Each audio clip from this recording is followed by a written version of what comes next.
नमस्कार, आपके साथ मैं हूं करुणा शंकर शर्मा। तो दिल्ली सरकार ने अपना 1 साल पूरा कर लिया है। ऐसे में यह जानना जरूरी है कि इस 1 साल में दिल्ली सरकार के जो मंत्री उनका कामकाज कैसा रहा। आज हमारे साथ इस कार्यक्रम में मौजूद हैं गोपाल राय जी। उनके साथ कई सारे अहम मंत्रालय जुड़े हुए, उन्हीं से जानते हैं कि इस 1 साल में आखिरकार उनके मंत्रालय का कैसा कामकाज रहा। श्रम, रोजगार, परिवहन, कई सारी जिम्मेदारियां गोपाल राय जी के साथ जुड़ी हुई हैं। गोपाल राय जी, बहुत बहुत स्वागत है आपका हमारे इस कार्यक्रम में। सबसे पहले आपको बहुत मुबारकबाद, 1 साल आपने पूरा किया है। शुरुआत में करना चाहूंगा इस बात के साथ कि आपके साथ कई सारे मंत्रालय जुड़े हुए हैं, लेकिन एक बहुत अहम है परिवहन मंत्रालय। लाइफलाइन माना जाता है किसी भी शहर की परिवहन मंत्रालय को।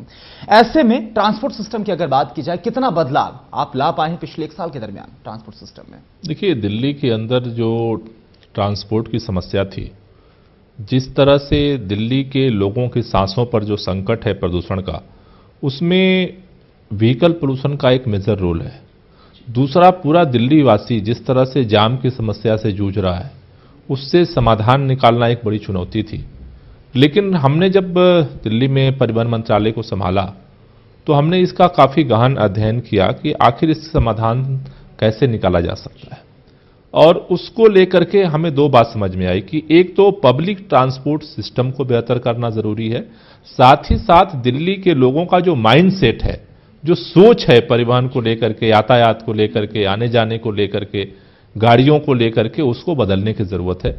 और इस 1 साल में इन दोनों मोर्चों पर दिल्ली सरकार ने सफलतापूर्वक कदम बढ़ाए हैं। जहां एक तरफ हम लोगों ने पब्लिक ट्रांसपोर्ट को बेहतर बनाने के लिए काफ़ी कार्य योजनाओं को अंजाम दिया है, दूसरी तरफ दिल्ली के लोगों को माइंडसेट को बदलने के लिए कार फ्री डे और ऑड इवेंट के माध्यम से हमें बहुत बड़ी सफलता मिली है।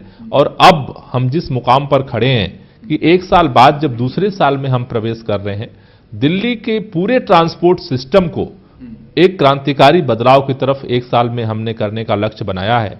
और साथ ही साथ लोगों की सोच को बदलने के लिए ऑड इवेंट को भी दोबारा दिल्ली के अंदर लाने जा रहे हैं। अच्छा गोपाल राय जी, ये बताएं कि इस 1 साल के दरमियान की अगर हम बात करें, बहुत बड़ा वादा किया गया था खासतौर पर सुरक्षा के लिहाज से कि जो ट्रांसपोर्ट सिस्टम है उससे बिल्कुल सेफ बना दिया जाएगा। आपको लगता है खासतौर पर महिलाओं की अगर बात करें तो जो महिलाएं हैं वो आज बसेस में चढ़ने में, पब्लिक ट्रांसपोर्ट का इस्तेमाल करने में सुरक्षित महसूस कर पाती हैं? देखिए, आज पहले से बहुत ज़्यादा महसूस करती हैं, लेकिन अभी भी उसमें काम करना बाकी है।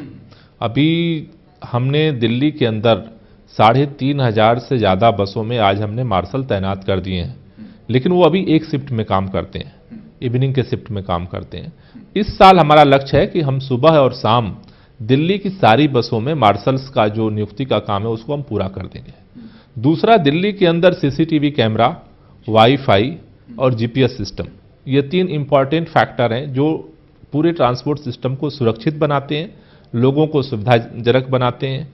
इसके लिए अभी हमने पायलट प्रोजेक्ट किया था, वो पायलट प्रोजेक्ट हमारा कंप्लीट हो गया है।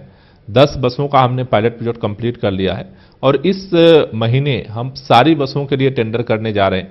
तो 2016 वो वर्ष है जिसमें दिल्ली की सारी बसों में मार्शल होने जा रहे हैं, दिल्ली की सभी बसों में सीसीटीवी कैमरा होगा, दिल्ली की सभी बसों में वाईफाई का सिस्टम हम उसमें लागू कर देंगे, दिल्ली की सभी बसों में जीपीएस सिस्टम लागू होगा। और उसके बाद दिल्ली के अंदर जो एक और बड़ा काम हम करने जा रहे हैं जीपीएस सिस्टम लागू करने के बाद, कि कॉमन मोबिलिटी कार्ड हम लॉन्च करेंगे। एक कार्ड से आप बस में भी यात्रा कर सकते हैं, मेट्रो में भी यात्रा कर सकते हैं। और आगामी दिनों में जो हमारा प्लान है साइकिलिंग को प्रमोट करने का, तो अगर आप कहीं बस स्टैंड पर और मेट्रो पर उतरते हैं तो आप उसी कार्ड से साइकिल भी आपको मिल सकती है। तो लास्ट माइल कनेक्टिविटी से लेकर के लॉन्ग जर्नी के लिए एक कार्ड से हम सुविधा जो है दिल्ली के लोगों को उपलब्ध कराने में सफल होंगे। अच्छा गोपाल राय जी, आपने लास्ट माइल कनेक्टिविटी का जिक्र किया। आपकी सरकार की तरफ से ई रिक्शा का जिक्र भी इसी वजह से किया गया था। कहा गया था कि लास्ट माइल कनेक्टिविटी के लिए जो ई रिक्शा है वो बहुत जरूरी है। अदालत की तरफ से एक आदेश आता है, एक झटके में 80,000 जो ई रिक्शा है वो सड़क से हट जाते हैं। अभी तक सिर्फ महज अगर बात की जाए तो 5,000 जो ई रिक्शा है वो रजिस्टर्ड हो पाए हैं। आपकी इस रफ्तार से संतुष्ट हैं क्या? इतनी धीमी रफ्तार क्यों है? नहीं, हम इस रफ्तार से संतुष्ट तो नहीं है। कोर्ट के हस्तक्षेप के बाद केंद्र सरकार ने एक पॉलिसी बनाई ई रिक्शा के रजिस्ट्रेशन के लिए। उसमें एक पेचीदगी है और वो पेचीदगी की वजह से हमने पिछले दिनों सरकार बनने के बाद स्पेशल कैंप ई रिक्शा के लिए लगवाए थे और उस कैंप में 24,000 लोगों ने अपने लर्निंग लाइसेंस बनवाए, पीएसपी बैच बनवाए, लेकिन उसको रिट्रोफिटमेंट नहीं करा पाए। और रिट्रोफिटमेंट कराने के लिए उनको जो पुराना रिक्शा है उसमें करीब 30,000 से ज़्यादा का खर्चा है। और वो हमारे लाख कोशिश के बाद लोग सामने नहीं आ पा रहे हैं। तो अभी सरकार ने अभी प्लान बनाया है 17 तारीख को रामलीला मैदान में जो लोग रजिस्टर्ड हो चुके हैं और जिन लोगों रजिस्ट्रेशन में प्रॉब्लम्स आ रही है, दिल्ली सरकार उनके साथ संवाद कर रही है उनकी समस्याओं को लेकर के। और अभी 30,000 रुपए इसलिए था, देखिए गोपाल राय जी, समस्या ये आ रही है कि जो नए ई रिक्शा हैं जो मार्केट में नए आ रहे हैं उनके साथ तो कोई समस्या नहीं है, जो पुराने हैं जो सड़कों से हट गए थे, रोजी रोटी का सवाल उनके सामने है, उनके सामने बड़ी समस्या आ रही, नॉर्म्स को वो फुलफिल नहीं कर पा रहे, उनके सामने बड़ी समस्या है। नहीं, उन्हीं के लिए हम प्लान कर रहे हैं ना। 17 तारीख को सरकार की तरफ से हर पुराना जो रिक्शा चालक है, पुराने रिक्शे के लिए 30,000 रुपए उनके जो रेट्रोफिटमेंट के लिए है दिल्ली सरकार सब्सिडी देने जा रही है। जी, अच्छा, बात अगर ऑटो रिक्शा की करते हैं, आपकी तरफ से भ्रष्टाचार के खात्मे का सबसे बड़ा जो वादा है हमारी पार्टी की तरफ से यही था, लेकिन अभी हाल ही में जो ऑटो परमिट घोटाला है वो सामने आया, आपको नहीं लगता कि इससे एक बड़ी निराशा जाती है? नहीं, निराशा नहीं जाती है। हम तो कह रहे हैं कि सिस्टम में करप्शन है और सिस्टम के करप्शन को दूर करने के लिए एंटी करप्शन ब्रांच हम मांग रहे हैं केंद्र सरकार से। इसको उसने छीना है। केंद्र सरकार ने एंटी करप्शन ब्रांच क्यों छीना? एंटी करप्शन ब्रांच से हम भ्रष्टाचारियों को बचा तो नहीं रहे थे, भ्रष्टाचारियों को हम निशाना बना रहे थे। तो भ्रष्टाचारियों को बचाने के लिए जो हथियार छीना गया, इसी की लड़ाई लड़ रहे हैं केंद्र सरकार से। दूसरी बात जहां तक है कि एंटी करप्शन ब्रांच न होने के बावजूद भी दिल्ली सरकार पूरी तरह से मुस्तैदी के साथ, चाहे वो कोई अधिकारी हो, चाहे वो कोई कर्मचारी हो, चाहे कोई विधायक हो, चाहे वो कोई मंत्री हो, अगर भ्रष्टाचार करता है तो बच के नहीं निकल सकता है। ये हमारी सरकार का वादा है और वो हम कल भी किए थे और आज भी कर रहे हैं और कल भी करेंगे। लेकिन अगर एंटी करप्शन ब्रांच हमारे हाथ में होता तो इस भ्रष्टाचार विरोधी मुहिम को और कारगर तरीके से, जैसे हमने 49 दिन में किया था, हम अब भी उसको करने में सक्षम है। अच्छा, डीटीसी फ्लीट की बात करते हैं, इस वक्त अगर मौजूदा फ्लीट की बात करें तो करीब 4,500 के आसपास बसेस इस वक्त हैं आपके पास। 10,000 और बसेस लाने का आपका जो पूरा टारगेट है वो दिल्ली सरकार का है, आपके विभाग का है। पिछले 1 साल में 2 टेंडर आपकी तरफ से जारी किए गए, दोनों नाकामयाब हुए, कामयाब हो नहीं पाए। ऐसे में आपको लगता है क्या कि जो ये डीटीसी बस को लेकर आपका टारगेट है वो फुलफिल हो पाएगा आने वाले वक्त में? नहीं, वो होगा। अभी दिल्ली के अंदर 4,500 बसें डीटीसी के अंडर में काम करती हैं। 1,500 बसें जो हैं वो क्लस्टर में काम करती हैं। तो अभी दिल्ली के अंदर 6,000 बसें रन करती हैं, लेकिन हम लोगों का आकलन है कि और बसों को लाने की ज़रूरत है।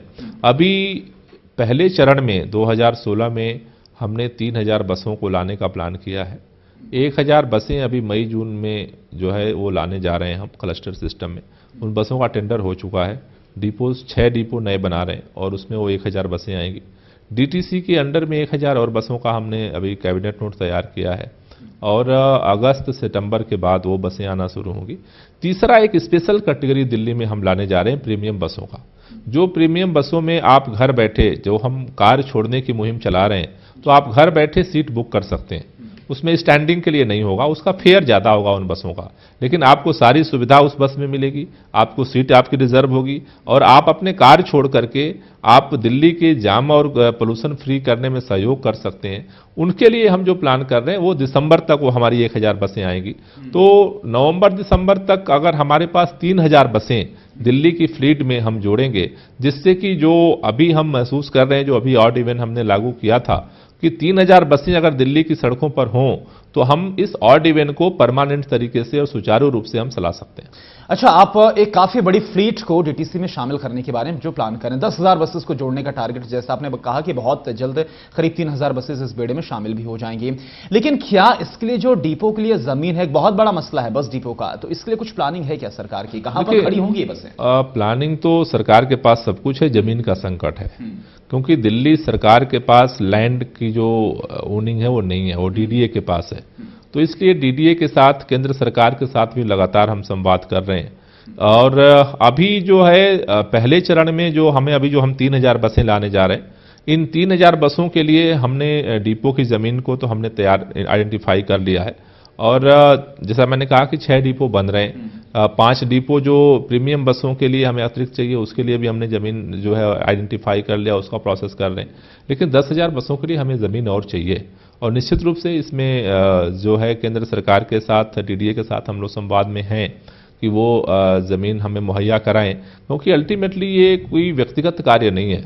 ये पब्लिक का काम है और जमीन पब्लिक की है, तो हमें उम्मीद है कि इसमें हमें सफलता मिलेगी। अच्छा, डिपो की अगर हम बात कर रहे हैं तो एक बहुत बड़ा डिपो है जहां पर काफी बसेस खड़ी होती, मिलेनियम डिपो की बात कर रहे हैं हम। बकायदा कोर्ट की तरफ से यह आदेश दिया जा चुका है कि या तो उसको वहां से हटा दिया जाए या फिर एक जो नया मास्टर प्लान है, मास्टर प्लान में कोई बदलाव किया जाए, ये अदालत की तरफ से आदेश दिया गया है। तो इस दिशा में क्या सरकार कुछ बढ़ती हुई नजर आ रही है? देखिए, अभी जो 1 साल के लिए अभी हाई कोर्ट ने हमें उसको खाली करने के लिए बोला था और सुप्रीम कोर्ट ने 1 साल का हमें अवसर दिया है। पिछले दिनों मैं केंद्रीय मंत्री वेंकैया नायडू साहब से मिला था, मैं खुद गया था और उनको पूरी बात हमने समझाई थी कि दिल्ली में जिस तरह की पब्लिक ट्रांसपोर्ट की ज़रूरत है और उसमें इस सेंट्रल एरियाज़ में और कोई लैंड नहीं है, तो उसका जो LNDO का वो लैंड है, तो उसको लैंड यूज चेंज करने के लिए कोर्ट बोला है। तो अभी हम अधिकारी स्तर पे हमने संवाद वहाँ शुरू कर दिया है कि इसको लैंड यूज को 1 साल के अंदर ही इसको चेंज किया जा सके, जिससे दिल्ली वालों को भला हो सके। जी। अच्छा, अगर मैं दिल्ली में रहता हूं, एक बहुत बड़ी समस्या यह है कि अभी तक कोई ट्रांसपोर्ट पॉलिसी क्या होगी, ये आज दिल्ली की जनता के सामने नहीं है। क्या शॉर्ट टर्म है, क्या मीडियम टर्म है, क्या लॉन्ग टर्म है, मुझे नहीं पता है कि आज से आने वाले 5 सालों के अंदर जो दिल्ली सरकार है वो दिल्ली के ट्रांसपोर्ट को कहां पर ले जाना चाहती है। ऐसा क्यों है? 1 साल का वक्त क्यों लग गया आपकी सरकार को? अब तक एक जो ट्रांसपोर्ट पॉलिसी है वो दिल्ली की जनता के सामने नहीं आ पाई है। दिल्ली की जनता के सामने ट्रांसपोर्ट पॉलिसी तो हम लेकर आए हैं। इनसे बड़ी ट्रांसपोर्ट पॉलिसी क्या हो सकती है? पूरे दुनिया के अंदर 10 देशों ने इसका प्रयोग किया, कहीं पार्शियली सफल हुआ, कहीं आंशिक सफल हुआ। बीजिंग में सबसे ज्यादा सफलता मिली थी, लेकिन उससे ज्यादा सफल इंप्लीमेंटेशन ट्रांसपोर्ट पॉलिसी में दिल्ली की सरकार ने किया है। तो हमारी ट्रांसपोर्ट पॉलिसी यही है कि हम पब्लिक ट्रांसपोर्ट सिस्टम को स्ट्रांग करेंगे। प्राइवेट जो कारें हैं उसको जो है उनकी संख्या हम कम करना चाहते हैं, जिससे कि लोगों को सुगमता के साथ, सरलता के साथ दिल्ली की सड़कों पर चलने का अवसर मिल सके और सांस लेने का भी अवसर मिल सके। दिल्ली सरकार की यही पॉलिसी है। इसके लिए जो हम काम करना चाहते हैं, जैसे हमने कहा कि बसों को अभी पहले चरण में 1 साल में 3000 लाने जा रहे हैं, अगले जो 5 साल के दौरान 10,000 बसों को लाने का हमारा टारगेट है। दूसरा, दिल्ली के अंदर एक पुरानी रिंग रेलवे है, अगर आपके नॉलेज में हो, जिसमें करीब 30-35 स्टेशन हैं, लगभग 5 लाख लोगों को कैरी करने की उसकी क्षमता है, लेकिन वो डेड पड़ी हुई है। उसको पुनर्जीवित करने के लिए दिल्ली सरकार काम कर रही है। केंद्रीय रेल मंत्री से मैं मिला था, अभी दोबारा भी उनसे संवाद किया है कि उस रिंग रेलवे जो सेंट्रल दिल्ली में है वो चारों तरफ, तो उसको पुनर्जीवित किया जाए, जिससे कि लोगों को एक लाइफ लाइन बन सके और उसकी सुविधा हो सके। मेट्रो के 3rd फेज के काम को काफी तेजी से आगे बढ़ाया जा रहा है। 4th फेज के लिए हम लोग प्लान कर रहे हैं, उसके लिए कर रहे हैं। इसके अलावा पूरे दिल्ली के अंदर एक अभी हम रिसर्च करा रहे हैं, ट्रंक एंड फीडर बस सेवा शुरू करेंगे, जिसमें कि रिंग रोड पर एक लगातार मेट्रो की तरह से बसें चलती रहेंगी, आपको 2-2.5 मिनट में बसें मिलेंगी, एंड स्ट्रेट बसें जो रोड है उस पर ऐसे बसें चलेंगी। उसके अलावा और जो लिंक रोड हैं वहां पर फीडर बसें चलेंगी, छोटी 15 से 20 सीटर बसें चलेंगी।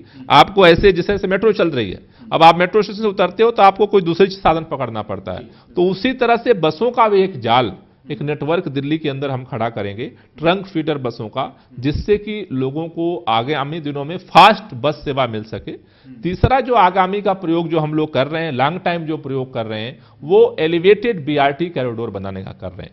नीचे जो एक फ्लोर पर कारें चलेंगी, मोटरसाइकिल चलेगी और उसके ऊपर जो फ्लोर होगा उस पर बस सेवा चलेगी। जैसे मेट्रो चलती है वैसे ही केवल सिंगल बसें चलेंगी उस पर, तो वो भी प्लान दीर्घकालिक सरकार कर रही है। चलिए, यहां पर एक बहुत छोटे से ब्रेक का वक्त हो गया है। अभी तक हमने जाना कि बतौर परिवहन मंत्री जो गोपाल राय है, उनका 1 साल का जो कार्यकाल है वो कैसा रहा। ब्रेक उस पर जानेंगे। और भी मंत्रालय है गोपाल राय जी के पास, श्रम रोजगार है, जनरल एडमिनिस्ट्रेशन है, वहां पर क्या कुछ काम उन्होंने 1 साल में किया है। एक बहुत छोटे से ब्रेक का वक्त हो गया है, जल्द हाजिर।